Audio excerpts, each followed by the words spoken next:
Ayun. So ano pong masasabi niyo ulit dito sa ano po, sa ganitong klaseng events, award giving bodies daw. Nagbibigay ng ano ng awards sa mga businessmen. Actually, maganda ito, no? Kasi na-appreciate, nare-recognize yung mga achievers. Hindi lang yung mga individuals, ganun din sa kanilang mga business. Kaya, ganda nito. Mga ilang taon na pala kayo nito? Mga 16 years. Yes po. Clear na 16 na. Ah, So kanina na pag-usapan natin sa one, sa ano po sa box. Kung meron po kayong magsabi na, kailangan mapansin din in terms sa advocacy dito sa ano po gusto nyo malaman?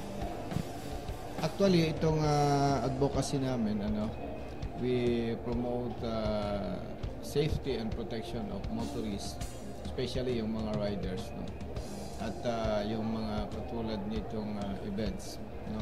Makakatulong din sa amin para mas ma-educate yung mga riders natin nationwide, no? Kaya yung mga ganitong event ay maganda para sa amin. How's the experience sir ngayong gabi?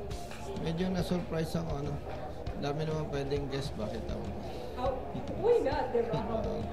Kasi ano din diba? Parang nagbibigay din ito ng award sa mga leaders sa family. So, how's the feeling that, among many leaders in the country, public servants, kayo po yung nabigyan nila? Of course, natutuwa ako na nabigyan ninyo ako ng award. But for me, hindi ako masyadong sa appreciation. Sa akin lang, basta ginagawa ko yung magagawa ko, hindi lamang para sa mga motorista, and as a representative, as congressman, may mga iba't ibang issues na kapag nakikita natin na parang mali, kumukontra naman tayo. At kung tama naman, sumusuporta tayo. Kaya, yun, okay na. Okay, isang sagot sa award. Susunod na question. So, sa tingin niyo, sir, ano po ang meron sa isang okay na leader para masabi siyang tunay at genuine na leader na hindi lang pinitira, but yung better talaga, nakakapag-guide. Para sa akin yung dedikasyon, ibig sabihin, dapat yung ginagawa mo hugot sa puso, yung pag-ibig sa kapwa. At siyempre, yun nga sinasabi ko, itong ating ginagawa dapat para sa Diyos at para sa bayan. Yun lang sir, maraming salamat and positive.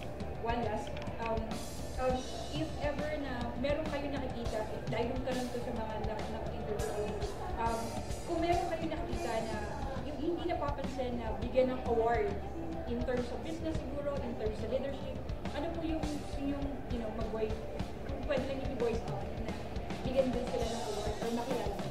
Actually, maraming achievers dyan Maraming dedicated public servants, maraming magagaling na businessmen. Ang kailangan lang talaga, yung efforts ninyo, yung researchers nyo, magaling. Kasi mas maganda talaga yan na na-appreciate ninyo, nare-recognize nyo para ma-enhance pa. At the same time, maka-influensya sila sa iba. Ayun lang sir. Maraming salamat. Maraming salamat po. Okay, thank you po.